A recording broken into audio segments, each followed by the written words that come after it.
here we go. This is the Skip Bayless Show, episode 37. Wow. This, as always, is the Undisputed. This is everything I cannot share with you during the 2.5-hour go-for-the-throat debate show known as Undisputed. In episode 37, I will tell you, first up, why Cooper Rush has to be a robot. I will tell you why Patrick Beverly, who keeps firing back at me on Twitter, has no earthly idea what he's about to get into with Russell Westbrook.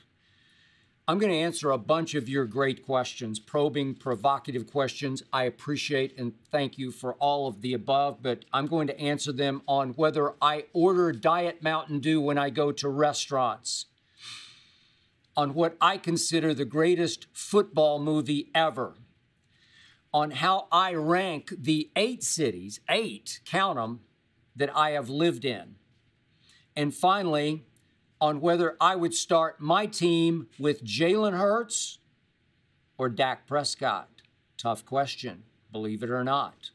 But first up, as always, it is not to be skipped.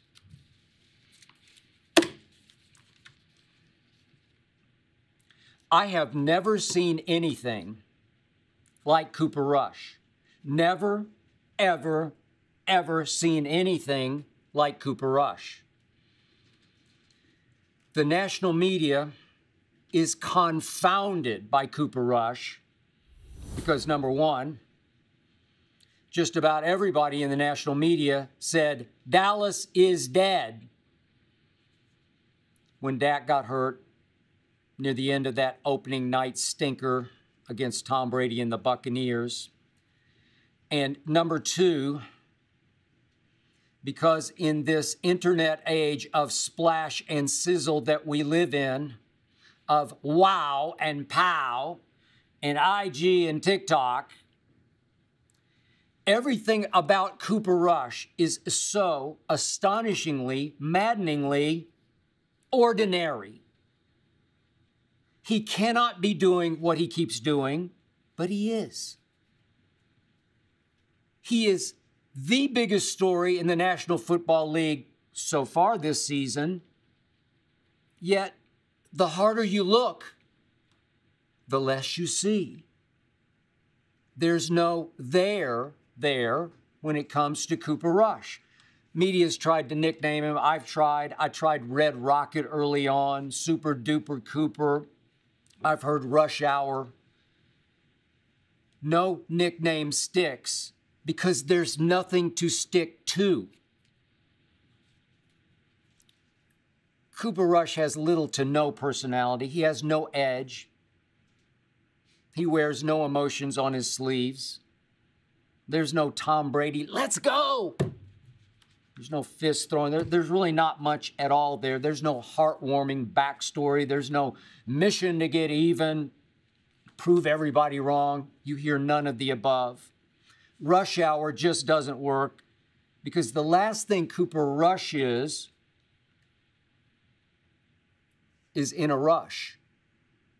It's like he's playing in slow motion. It's like the game around him is moving in slow motion while everybody within the game except Cooper Rush is playing at 110 miles an hour, completely out of control and falling all over each other while he's the calm and the eye of the storm. I keep hearing from Cowboy insiders, he just has such a calming effect on the football team, on the huddle, even pre-snap, calming effect. I keep hearing this team just trusts him under fire. I got it. I get it. I see it with my own 2 eyes. Yet my debate partner on Undisputed, Shannon Sharp, Hall of Famer, tight end, keeps predicting that Cooper Rush will soon be exposed as an undrafted fraud out of Central Michigan. Shannon says that as Halloween nears, the Eagles will turn Cooper Rush back into the pumpkin that he always was.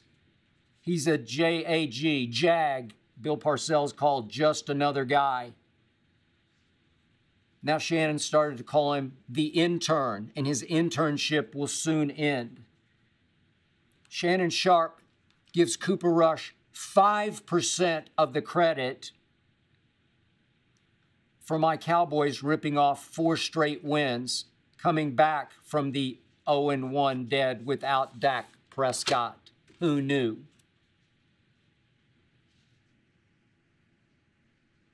That intern, Cooper Rush, has made Shannon Sharpe look silly for 4 straight games. Shannon and a whole lot of other people in the national media, as they had to watch Cooper Rush and the Cowboys fall completely down to 27th after that opening night debacle, 27th in the power rankings, and now they have skyrocketed to 5th. And Shannon keeps saying, it's all defense. It's all Micah Parsons, my man, 11 from heaven. Yep, I said before the season started, my team will go as far as Micah and the Marauders carry my team. But you still have to have a quarterback. Cooper Rush is 5th in the league in QBR. That's impossibly great. He has been impossibly great for all 5 of his starts because he's 5-0 as a starting quarterback in the National Football League. 5-0? But sure, Shannon could be right. Maybe this is the night, Sunday night, that Cooper Rush does get exposed by the 5-0 Big Green Machine, the Philadelphia Eagles. It's also possible that Dak Prescott finally convinces Jerry Jones by Sunday. He's 1,000% healthy. His thumb is completely healed. He can grip it. He can rip it. He can fire that football 1,000%. And maybe Jerry Jones finally gives in and says, okay, I'm paying you $100 million guaranteed. Go on back out there and earn it, young man. Maybe that happens by Sunday night. But to me, silly me, just me, throwing Dak Prescott right back into that Philly fire after he missed 5 weeks would not be fair. It would be cruel. It would be insane. Cooper Rush has set the bar too high. The Eagles have set the bar too high. I mean, my God, Cooper Rush, think about this.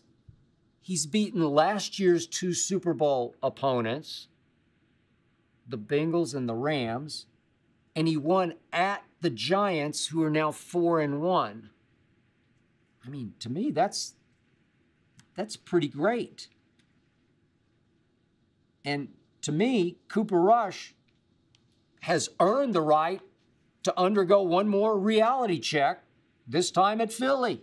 Ultimate reality check. I, for one, would forever regret it if I didn't get to see with my own 2 eyes what Cooper Rush could do at Eagles, Sunday Night Football. I think there are some members of my Dallas Cowboys sitting quietly in the locker room, swallowing these thoughts and words, who would regret it if Cooper Rush didn't get the opportunity he's earned to see what would happen if you throw him into the Philly fire. I've seen what happened on Sunday Night Football a year ago. It was Halloween night at Minnesota. Man, he looked pretty great. He threw for 325 yards. 51 seconds left, he threw a touchdown pass to Amari Cooper, no longer a Cowboy, but threw a touchdown pass to Amari to beat the Vikings 20-16. I saw it with my own 2 eyes. I saw him on Monday Night Football overcome a big Saquon break-loose touchdown with back-to-back drives to put the Cowboys back ahead, drives combined on which He completed 12 of 13 passes. He actually threw passes and completed 12 of 13 for 129 yards on back-to-back touchdown drives to pull them up out of a 13-6 hole and give them a touchdown lead at Giants Monday Night Football. You know, obviously, just trying to have some heart about this, the obvious, easy way to ease Dak back into the fray would be see what happens Sunday night, and then here come Detroit and Chicago at home ahead of the bye. Well, wouldn't that be the safer way, the saner way, the fairer way to ease Dak back in? Sure it would. But this begs the question, what if? What if Cooper Rush beats the Eagles in Philadelphia? Would I be shocked? No. But I wasn't shocked when Cooper Rush stepped right in and beat Joe Burrow in the defending AFC champ Bengals in his first start this year. I saw what he had done at Minnesota, and then I saw what he did against Joe Burrow, and then I saw what he did at the Giants. And I'm still trying to wrap my head around this, but in Cooper Rush's first 4 starts in the National Football League, first 4, he did something no quarterback in the history of the league has ever accomplished. 4 straight starts to start his career with passer ratings of 90 plus. Nobody ever has done that. So how can an intern, a jag, a fraud make history? It's impossible. How can he make so many clutch throws? It's impossible.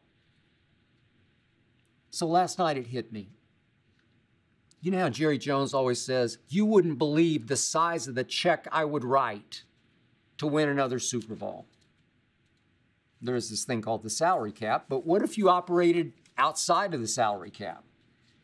What if Jerry Jones paid some highest tech company, some way off radar company operating on the dark web, some billion shades of gray area company? What if Jerry Jones paid them several $billion to invent a robotic quarterback with AI, as in artificial intelligence, a perfect quarterback who makes perfect decisions, but without human ego or greed or easily hurt feelings? Is it possible Cooper Rush, whose play has been so unreal, simply is not a real human being? That's all I got. I'm left with that, and I'm starting to believe it, because I do not believe Jerry Jones loves Dak Prescott as a player or a person. I'm going to remind you quickly that Game 1, 2019, they beat the Giants at Jerry World. Jerry told the gathered media, post-game press conference that he always gives, only owner who's ever done that, he said that a new deal with Dak Prescott that night was imminent, which I translated to mean they had agreed on the big things, see money, and just needed to hammer out a few of the little things. But after Dak had 3 big games against 3 bad teams to open the 2019 season, Dak and his new agent jerked the contractual rug right out from under a giddy Jerry Jones. I'm pretty sure they went back on the verbal deal they had made with Jerry Jones. And reportedly, Jerry Jones was furious about this. And trust me, I know Jerry Jones. Spent hundreds of hours around Jerry Jones in researching the 3 books that I wrote about the Dallas Cowboys. You cross Jerry Jones in a negotiation, or double cross him in said negotiation, he will never, ever quite get over it. He might say he forgives, but he will not forget. And when Jerry finally got backed into a corner and he finally threw up his hands, if not just threw up, period, because he didn't have a better option than Dak Prescott, he paid Dak. Paid him big time. Paid him top of the quarterback market money. And then he sat right there the next day at the press conference and he told Dak Prescott to his face, "I overpaid you." And he did. Has Dak made Jerry eat those words? Has he become far more valuable than the contract that he signed? Unfortunately, you know and I know, no. Little known facts about Dak Prescott. Last 12 starts, he's 6-6. Last 36 starts dating back to the first game after those 3 big games against 3 bad teams to open 2019 season. If we go right back to that moment, game number 4 on, that's 36 starts. He's 18-18 is Dak Prescott. 18-18. Cooper Rush is 5-0. That's why I'm now convinced Cooper Rush is Jerry's robotic answer to Dak Prescott. Cooper Rush doesn't have 12 national TV commercials to live up to like Dak. Cooper Rush doesn't have an obscene contract to live up to like Dak. Cooper Rush isn't threatened by Micah Parsons becoming America's team's most popular new player, the hottest new commodity, the new face of the franchise. Dak is threatened by Micah Parsons. Cooper Rush has become this inexplicable cipher devoid of personality traits, or quarterback flaws, or quarterback foibles, or quarterback tells, or any obvious weakness. He doesn't have a huge arm until he needs to put a little extra on it, and there it is. He doesn't appear to be very mobile until he needs to be. See quarterback rollouts, escapes from the pocket, rolling hard right, and touchdown passes to Noah Brown and Michael Gallup. Looks like he can move to me. Seriously, the Cowboys haven't really protected Cooper Rush very well, but again and again, stood tall in the pocket, delivered an accurate pass as a free rusher hits him right in the mouth. I've seen it again and again and again. So, fearless poise in the pocket? Check. Mental, physical toughness? Check. Accuracy? Deadly accuracy? Check. Velocity? Yeah, check. Clutchness? Double check. Has he thrown any interceptions this year? No. Lost any fumbles? He did put it on the ground a couple of times the other day. They recovered. He's on a magic carpet ride. Check. This without great protection, with a rookie left tackle, with who knows a left guard, with an under-talented center, without a consistent rushing attack. It comes, it goes. Without a great receiving core. Shannon Sharpe blasted my receiver core because he's not a fan of C.D. Lamb. He calls him C.D. Damn. Not a fan. No Michael Gallup for a while. Now no Dalton Schultz, who just seems to have drifted into obscurity. He's franchise tagged. Dalton Schultz got no connection with Cooper Rush. He doesn't even use the tight end. Never seen anything like this before. So I keep asking, what's not to like about Cooper Rush? And Shannon Sharpe has no answer. He changes the subject live on Undisputed. Just watch. What exactly, I ask Shannon, are Cooper Rush's weaknesses? No answer. What does your eye test tell you? That he can play. Quarterback is the hardest position to play in all of sports. the NFL eats its young when it comes to quarterback. Inexperienced quarterbacks come unglued. They unravel. They go haywire. They take physical and psychological beatings before they finally learn to sink or swim. Which is it? It takes a while. Peyton Manning led the league in interceptions his first year. It happens because it's hard. But from Cooper Rush's first start, last year in Minneapolis, he's looked like a 10-year veteran. Okay, he has been in their system for 6 years. He is 28. He has played a whole lot of preseason football, actually the second most over his time in the league. But real live game experience? No. Not until Minnesota last Halloween. And he still hasn't turned back into a pumpkin. This cannot be happening to a human being. Cooper Rush has to have been created in a laboratory. Jerry Jones has finally beaten the system by having the perfect quarterback designed and built. What are Cooper Rush's initials? CR. Championship Robot.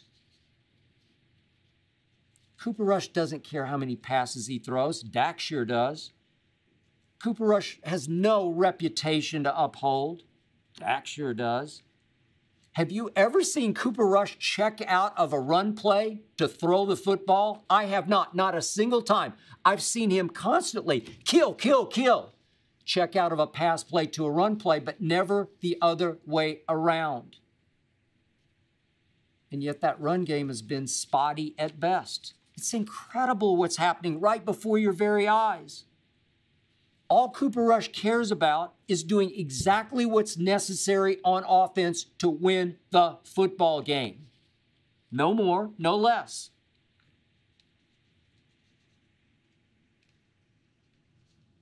I get it. The defense is carrying the day. But I said that. I first guessed it going in.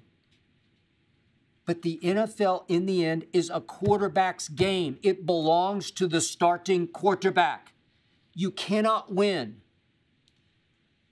without a quarterback unless you're the 85 Bears or Shannon's 2000 Baltimore Ravens or the 2002 Bucks led by my dear friend Derek Brooks. The Cowboys rank third in points allowed this year. They're very good, but they're not all-time great. Yeah, I still have queasy little questions about the cornerbacks and the safeties. They still move Micah away from rushing the passer to linebacker way too much for my taste, dilute his impact. But Cooper Rush just keeps doing exactly what's required. What absolutely has to get done, he gets done every single time. I'm not making any of this up. I'm not exaggerating. This is exactly actually what happened against Cincinnati. He threw for 235. Only one touchdown, no interceptions. But what happened with 57 seconds left? It was like Brady in that first Super Bowl against the St. Louis Rams. John Madden up in the booth saying, you got to shut it down for overtime. Play for overtime. Nope. Here came Cooper Rush in only his second NFL start. He hits CD for 8. He hits Noah Brown, who was nowhere man with Dak Prescott. He hits Noah for 12.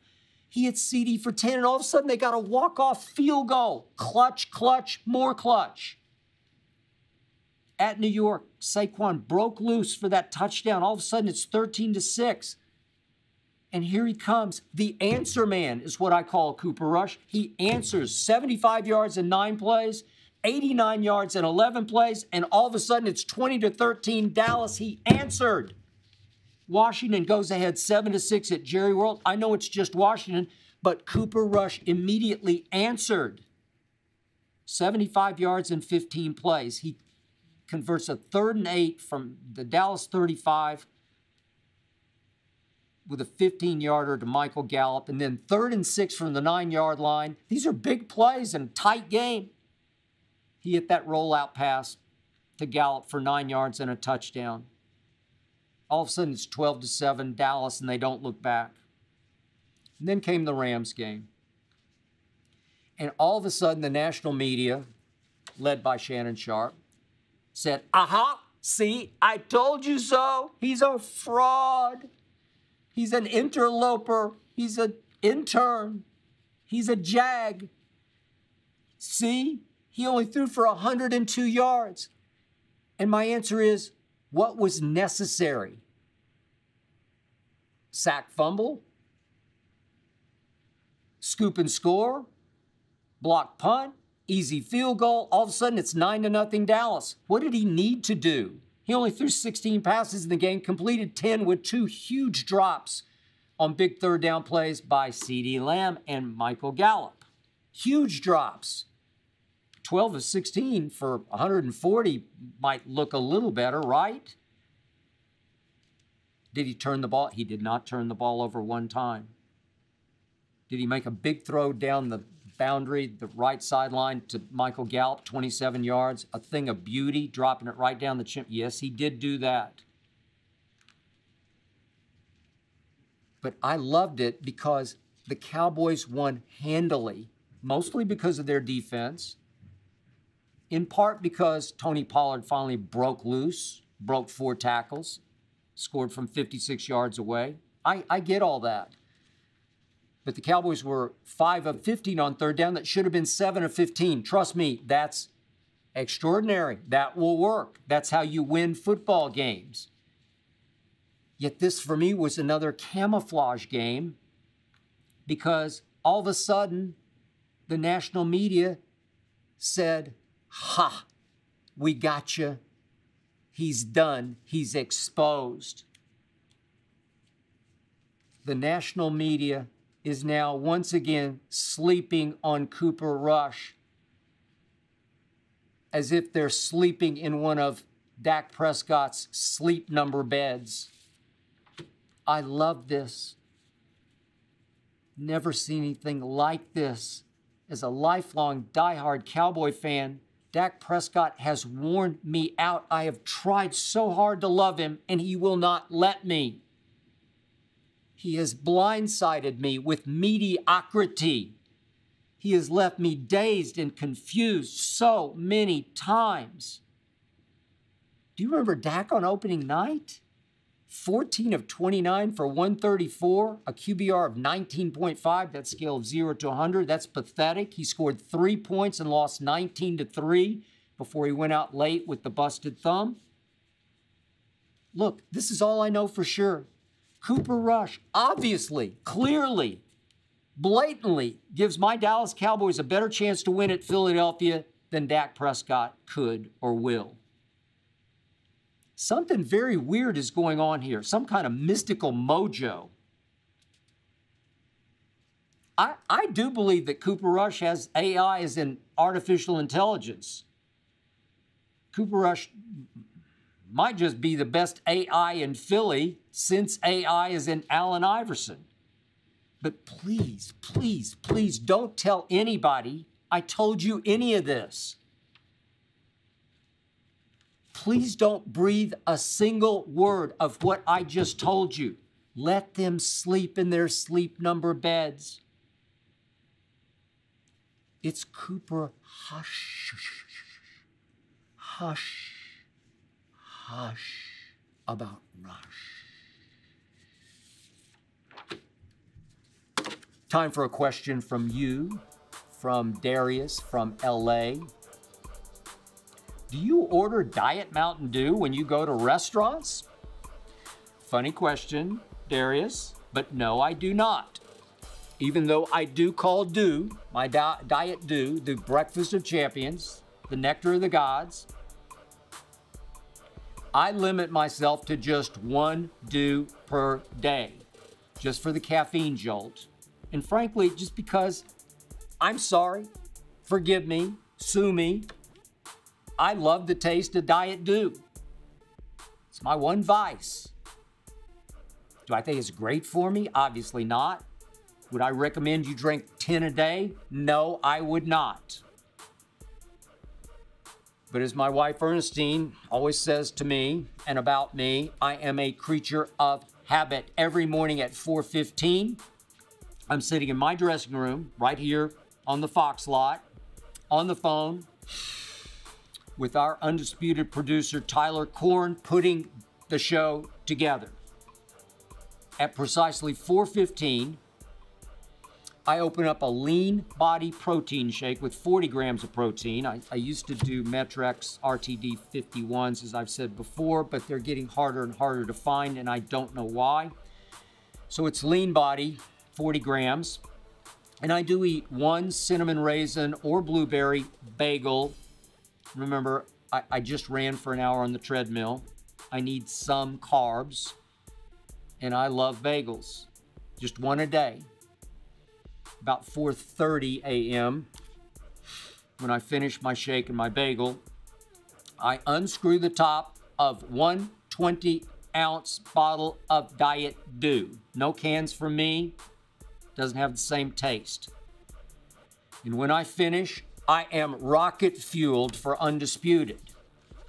Now back to Darius and his question about restaurants. Occasionally, when Ernestine and I do go out to a restaurant for lunch or dinner, occasionally the waiter or the wait person will bring me a glass of Diet Dew as a beautiful, highly appreciated gesture. Yet, I do with that glass of Dew what Ernestine and I do when we're honored with a dessert on the house. I just take one sip of it as I take one bite of dessert, because we do not eat dessert. Just one sip and one bite and just one Dew per day. Quick question. Ubaldo from Oakland asks, has your Super Bowl prediction changed after the first 5 weeks of the season? Nope. Tampa Bay over Cincinnati. It's a long season.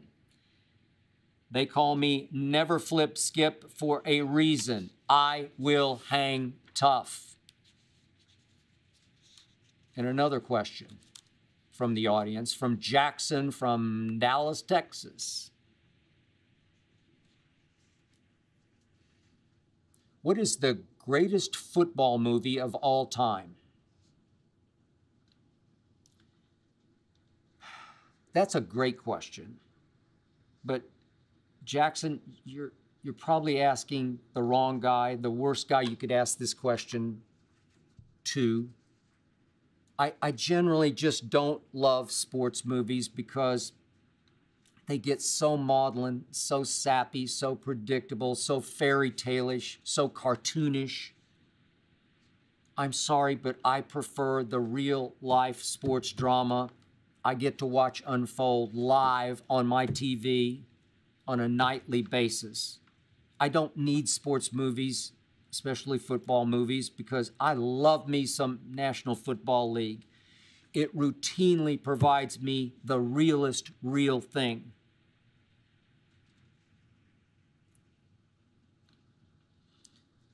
I've told you, podcast past, I don't need Winning Time, the HBO series about the 80s Showtime Lakers, because I was there.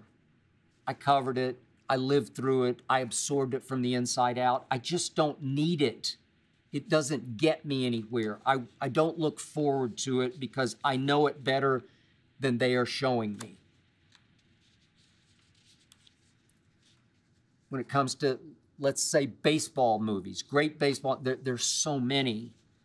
But my favorite, which is way off radar, weird as it probably gets, dismiss me if you will, but I did love 8 Men Out because it's a hardcore look inside the Black Sox scandal of 1990 when members of the White Sox took payoffs to throw the World Series. It is supremely acted, led by John Cusack as the real life third baseman Buck Weaver. So I've watched all the most beloved football movies. I know them all. I know them as well as you do. I know The Blind Side and The Longest Yard, and certainly remember the Titans. I know The Water Boy. I know Jerry Maguire. Certainly We Are Marshall. Do I ever know Brian's song? I know Rudy. Obviously, I know Invincible. I know Friday Night Lights. They're all well. They're all good. But they're just not quite real enough and raw enough for my taste. I will tell you that my second favorite all-time football movie is On Any Given Sunday, in large part because Jamie Foxx is just so convincing as the third-string quarterback who gets a shot, Willie Beeman. Jamie Foxx, he just took that role over. And also because a dear friend of mine who once played for the Dallas Cowboys, Pat Toomey, also a Vanderbilt graduate, wrote a book that became the basis for the Oliver Stone script, Any Given Sunday. But here we go once again. Al Pacino ruins it for me with the way, way, way over-the-top portrayal of the coach of the Miami Sharks. It's just not real. You lost me there. Which brings me to my favorite football movie of all time. Back to Jackson's question. Jackson from Dallas. My favorite is North Dallas 40. It's a thinly veiled fictional look at the 1960s Dallas Cowboys, based on a novel written with talent and brains and guts by Pete Gent, who is a receiver for those teams. A man I've interviewed, a man I remain fascinated with, former basketball player from Michigan State, who got the unholy hell beaten out of him, catching passes from and running the streets with the great Don Meredith, Dandy Don of Monday Night Football fame. Nick Nolte plays Gent and nails it. Mac Davis, shock me, plays Meredith and nails it. G.D. Spradlin plays that cold, calculating Tom Landry, and I absolutely bought it. The dialogue is so real. The situations, the conflicts are so real. The recreational drugs, the painkillers, the injuries those players were forced to play with that today's players are not forced to play with. The Big D idolatry of the 60s, the women, the parties, it was all so real. The ending is not sappy, it's not happy. Trust me, I wrote 3 books on the Cowboys, as I've mentioned, starting with one called God's Coach, about the rise and fall of Tom Landry's Dallas Cowboys. I know Cowboys history. North Dallas 40 is legit.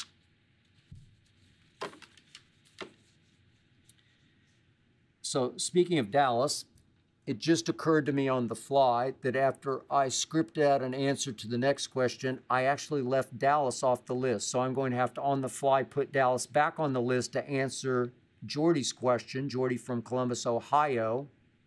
I like Columbus, Ohio. Been there several times. Can you power rank all the cities you've lived in? It's a good question. So, number 1 on my list, by far and away, is the city I'm living in as we speak. The city I'm speaking from as we speak, Los Angeles, California. I had lived here for 3 years soon after college, and when I left to become the lead columnist for the Dallas Morning News, I said, if I ever get the chance to go back to LA, I am going, and here I am. My wife, Ernestine, born and raised in New York, seems to come in on a daily basis in the afternoon from being outside, and she says to me, man, it's a beautiful day. And I say, duh, another day in paradise. It's warm days, it's cool nights, it's that Hollywood energy and creativity and vitality. It's celebrities to your left and your right. It's the mountains, it's the beaches. Give me La La Land. Number 2 on my list is San Francisco. I did live there for 3 years. San Francisco proper, just the city of, is my favorite place in this country, heck, in the world to visit. And yet, man, the weather there rivals LA. If you live down the peninsula or across the bay into the East Bay, it's right there with LA's weather. The scenery, as you probably know, is just absolutely breathtaking. The Golden Gate Bridge, the cable cars, Napa. I could go on and on and on. I don't need to sing the praises of San Francisco or the Bay Area because they speak for themselves. I lived there for 3 years and I could live there again. Number 3 on my list is Miami. Yep, you bet. It gets sweaty, hot, and humid. You do have to deal with the cockroaches. But listen, that Miami vibe, that South Beach electricity, I miss it. I could live in Miami again. I'm going to wedge in here at number 4, Dallas, Texas. Lived there a good number of years. I think about 17 years. I like Dallas,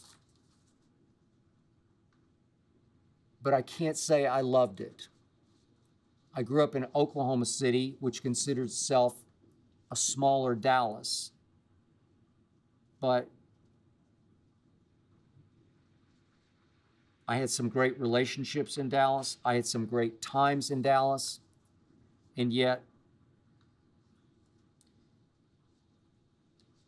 it's a good place to live, but you wouldn't want to visit there. There's no real action in Dallas. And in the end, Dallas was hard for me and hard on me. The weather's good, not great. I haven't been back much since I left, which is really all you need to know. Now that brings me to number 5 on my list, which is New York City. It's a great place to visit, but my point of view, you wouldn't want to live there. I did for 10 years. Ernestine, who grew up there, made it tolerable for me. We had some great times there, but it was more having times with her than with it. Broadway plays are great, great delis, great bagels, great pizza, great walking town, lousy weather. And I got to tell you, living there just wore me out.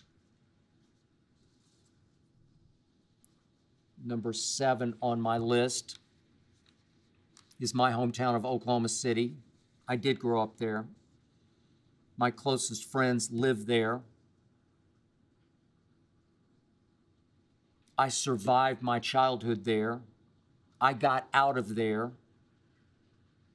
somehow, some thank you God way. And I can't wait to go back there every summer. Can't wait. Oklahoma City, underrated golf mecca. Number 7 on my list, if I'm counting correctly, is a tie between Nashville, Tennessee, where I went to Vanderbilt, and Bristol, Connecticut, to which I commuted for the 10 years, really 12 years that I lived in New York. Nashville, Tennessee, the truth be told, when I was at Vanderbilt, I barely saw Nashville. I didn't go to the Grand Ole Opry. I didn't go to Printer's Alley. I did nothing but study and work to survive at Vanderbilt as a public school kid thrown in with all those private school whizzes. When I think back of my time in Nashville in college, I think of pulling all-nighters and sweating midterms and finals and writing on deadline for the school newspaper. That's all I can really think of. I did go back fairly recently to visit, to be enshrined, as it were, in the Media Hall of Fame. And I'm pretty sure Nashville today is about 10 times the city it was in the days that I was there. Which brings me to Bristol, Connecticut. It's a great place to raise a family. Great place. Southington, West Hartford, great places. Pretty good golf courses. But all I did was work. I lived for 10 years, kept the same room 365 days and nights a year at the Residence Inn. It was actually in Southington, but it's on the border of Bristol, Connecticut. There's only one restaurant to go to on that beaten path. Only one restaurant called Cava. I miss Cava. But all I did was work. And I loved my work. And Ernestine actually loved coming to visit on some weekends, me up in Bristol, Connecticut. We just hung out at the Residence Inn. I had DirecTV. We watched cable. And that brings me to the last city on my list, Chicago, Illinois. It is the single best sports town in America, but I definitely wouldn't want to live there. I'm not anxious to visit there. I did live there for 3 years. Lived downtown at State in Huron. As you know, covering the '98 Bulls. Highlight of my career, getting to know Michael Jordan. Highlight, covering Sammy Sosa versus Mark McGwire in the great home run race. Summer of '98 was top 5 highlight of my career. But it just gets too cold and windy in Chicago, and the summer lasts, maybe a couple of weeks in Chicago? And the traffic is the worst in the country in Chicago. If you grew up in Chicago, it's virtually impossible to ever leave permanently Chicago. Everybody wants to go back who's from there. But if you didn't grow up in Chicago, it is not hard at all to leave Chicago, and I did.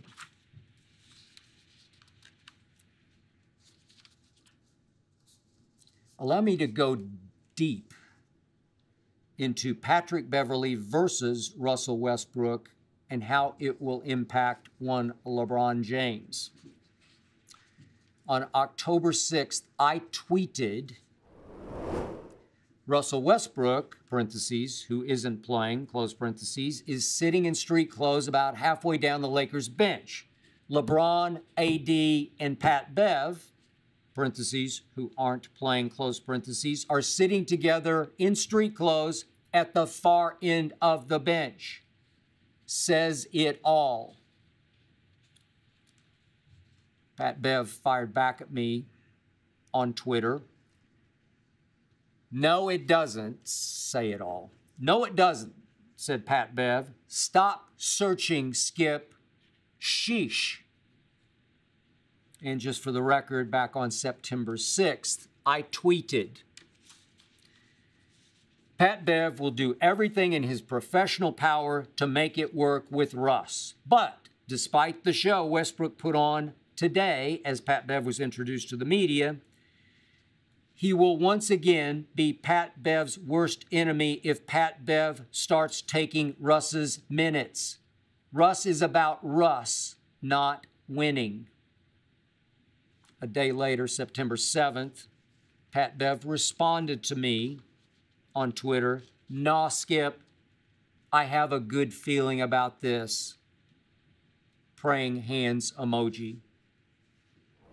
You're going to need a lot of prayer here, Pat Bev.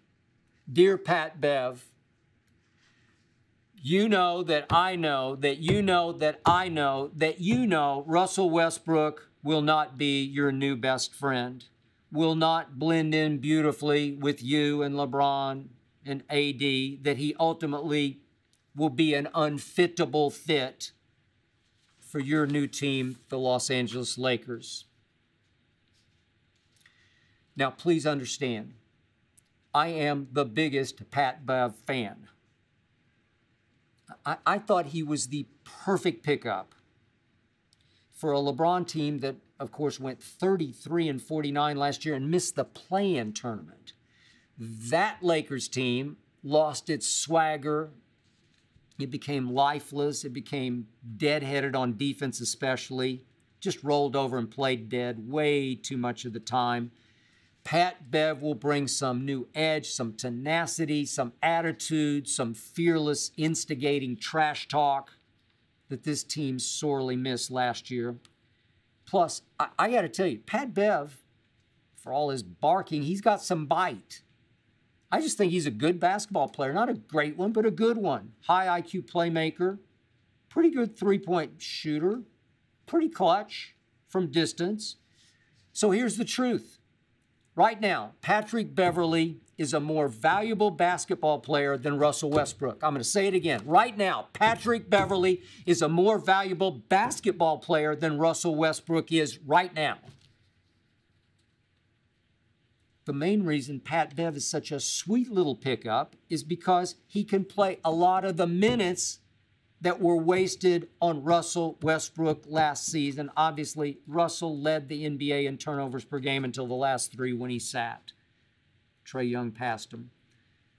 Obviously, Russell Westbrook, or Brick, finished dead last in three-point shooting, 4th worst in free throw shooting. Russell Westbrook was a nightmare of a disaster, of a liability who became untradeable because he was so remarkably bad, and he's scheduled to make $47 million more this season.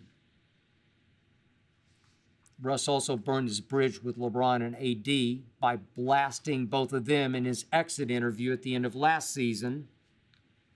This after LeBron and AD campaigned for the Lakers to acquire Russell Westbrook, campaigned mistakenly, biggest swing and miss of LeBron's career. Russell Westbrook is a sorry teammate because he's a one-man team, a solo act of a stat machine, who's obsessed with starring, not winning.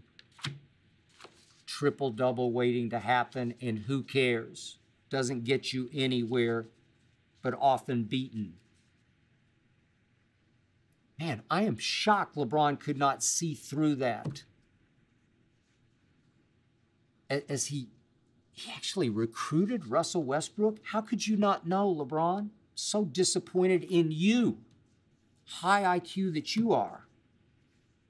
And predictably, Russell Westbrook got exposed on the very stage he dreamed of inhabiting as a kid in the LA area, big Laker fan. And then he began to blame everybody but himself. I took my share of that blame from Russ and from his wife. Pat Bev has no real idea what's about to hit him right between the eyes, what he's about to be right in the middle of. Hell hath no fury like a West brick exposed.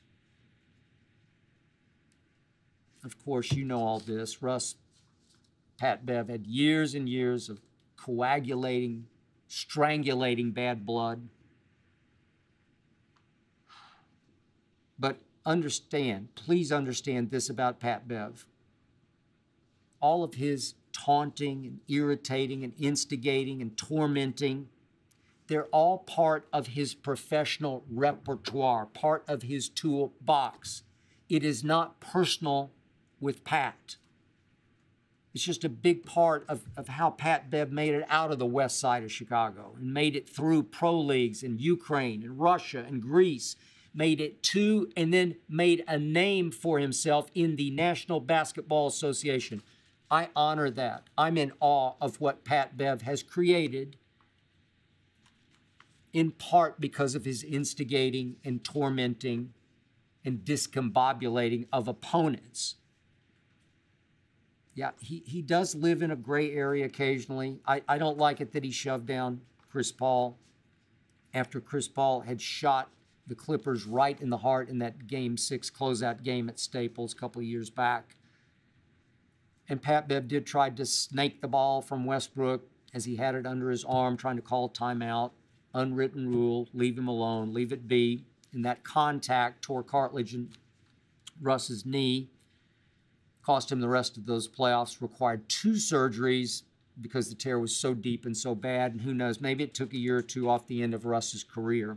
Russ will never, ever get over that, and I cannot blame him. So the bad blood it's obviously boiled over repeatedly between these two, only because Pat Bev has instigated, he has antagonized and tried to distract Russ, get him off his game. And I think he's been successful on many occasions. That's what he does. It's who he is. Then suddenly, impossibly, those two wind up teammates on the Los Angeles Lakers, only in Hollywood. And of course, Pat Bev, ever the consummate pro, immediately declared Russ has become his best new friend on the team. They work out together. They enjoy being on the floor at the same time. Blah, blah, blah, blah, blah. Tries to sell Patrick Beverly. I sincerely believe that Pat Bev believes that he is bonding with Russ, because Pat Bev is all about doing whatever it takes for the team to win. He is the opposite of Draymond Green, for whom I have little to no respect.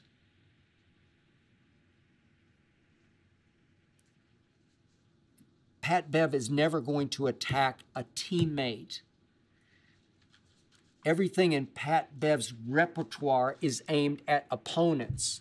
It's the classic cliche of you want him on your team, you love him on your team, but you hate him if he's a rival. There is no way that Pat Bev, as Draymond did, would call a teammate a bitch. Draymond called Kevin Durant a bitch. For that matter, Draymond called LeBron a bitch during a finals game, then tried to kick him in the midsection as he's tried to kick others in the midsection, and got tossed for Game 5 that changed history in the 2016 finals. Now, reportedly, Draymond has called Jordan Poole a bitch. That's a word for me. I just can't come back from that one. You call me that, man-to-man, eye-to-eye, bridge is burned. Them is fighting words, or at least that word is a fighting word for me. Pat Bev is not going to call a teammate a bitch. He's not going to slug a teammate during practice. He's only going to try to irritate and distract opponents. But he's firing back at me on Twitter because he genuinely wants this to work with Russ, and it will not. Remember what happened at Summer League, that game in Las Vegas?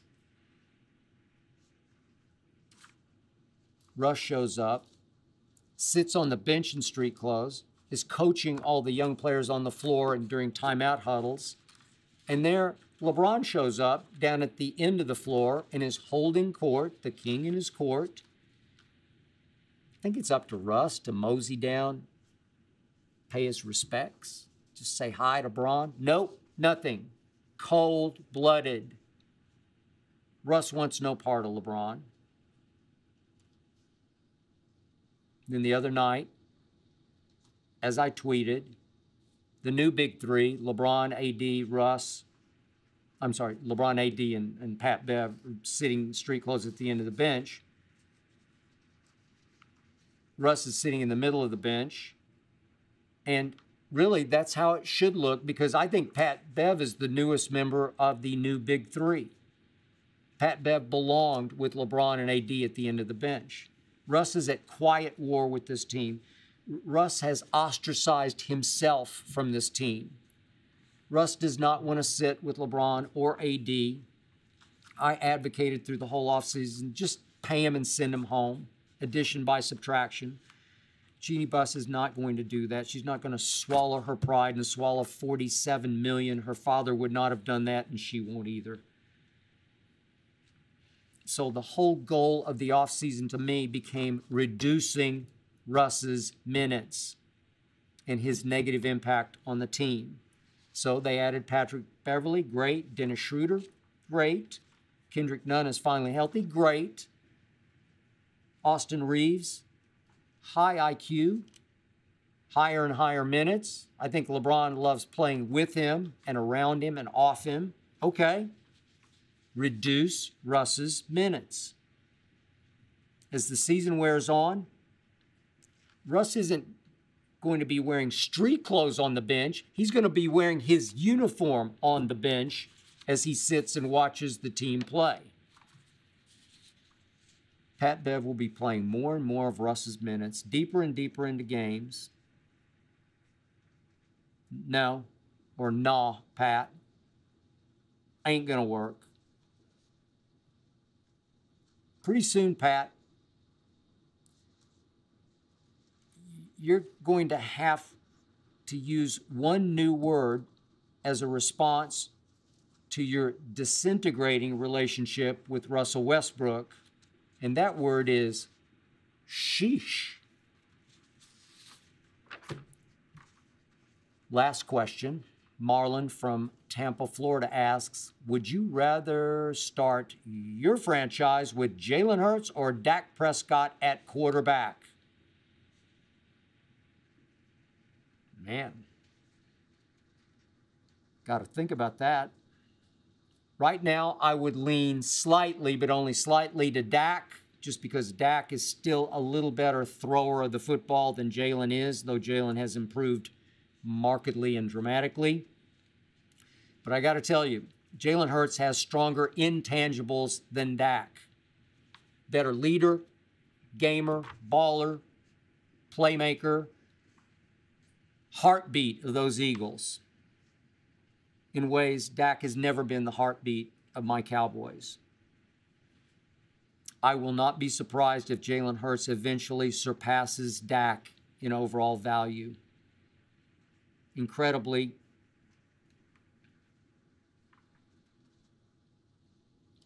I have so much respect for Jalen Hurts that he's starting to mix my emotions as a Cowboy fan. I'm finding it hard to hate the Eagles. I grew up hating the Eagles in their Santa Claus booing, Santa Claus pelting fans. I despise everything about that franchise and have for many, many years. I didn't hate Washington when I was growing up. I didn't hate the Giants within the NFC East. I respected the Giants as a cornerstone franchise in the NFL.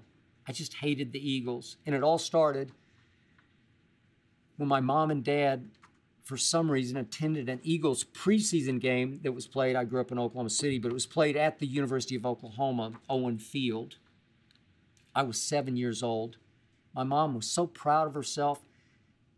She brought me back this cheap Eagles pennant, a pennant. She tacked it up on my wall because she was so proud of it. And I despised it, but I didn't want to shame her by ripping it off the wall, but I could barely stomach looking at it. What an ugly, pukey shade of green that was. But this Sunday night, Jalen Hurts will be wearing Eagles green. Man, you are so lucky to have Jalen Hurts, you sorry Eagles fans. That is it for episode 37. Thank you for listening and or watching. Thanks to Jonathan Berger and his all-pro team for making this show go. Thanks to Tyler Korn for producing. Please remember, Undisputed, every weekday, 9:30 to noon Eastern. The Skip Bayless Show, every week.